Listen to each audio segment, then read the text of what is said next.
Counting calories is punishing. You may think you're getting really serious about your health and weight, but counting calories in and out is short-term motivation at best.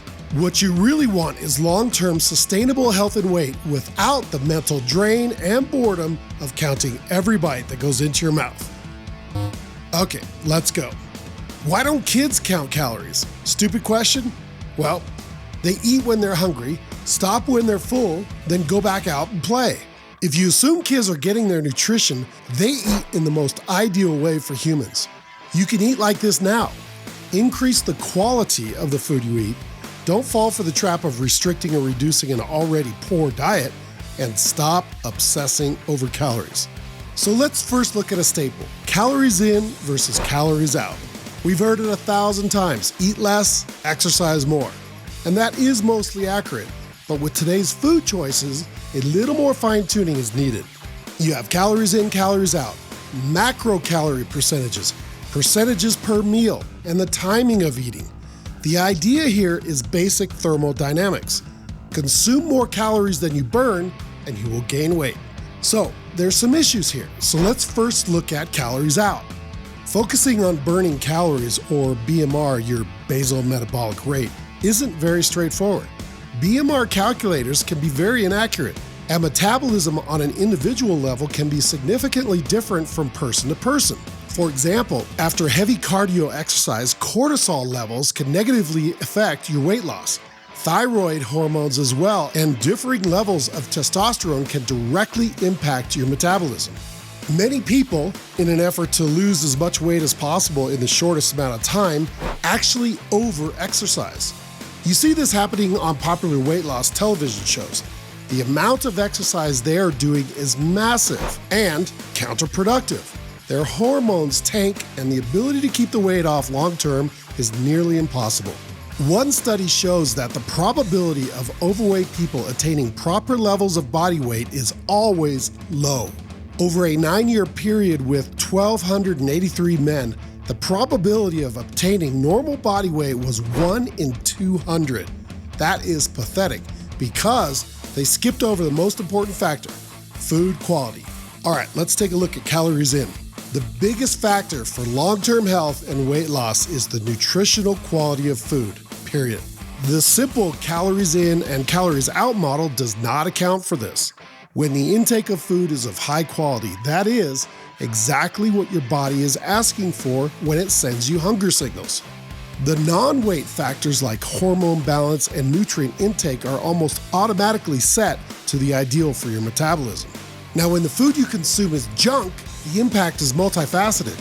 You don't have the nutrients you need, your hormones are out of whack, your metabolic health is low and slow, and your motivation suffers as well.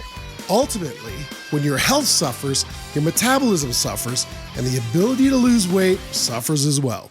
We all know this. For example, if you burn about 2,000 calories a day and eat 1,500 calories of sugar donuts, yes, you have a calorie deficit, you may even lose weight, but long-term health will sabotage all of that eventually. And reducing calories of an already poor diet will trigger metabolic adaptation. That is, the reduction of calories in a poor nutritional diet will result in your body slowing its metabolism as a survival response.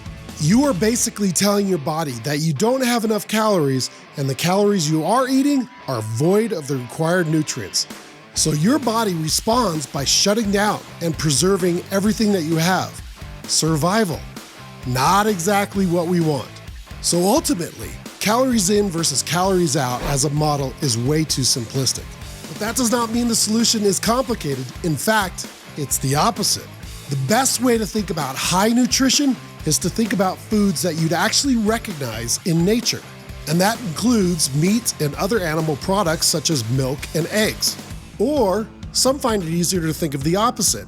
That is, anything that you cannot identify in nature, don't eat it. Or simply, stay away from food processed by humans. There are a lot of nutritional advocates that take it another step further: the elimination of most carbs.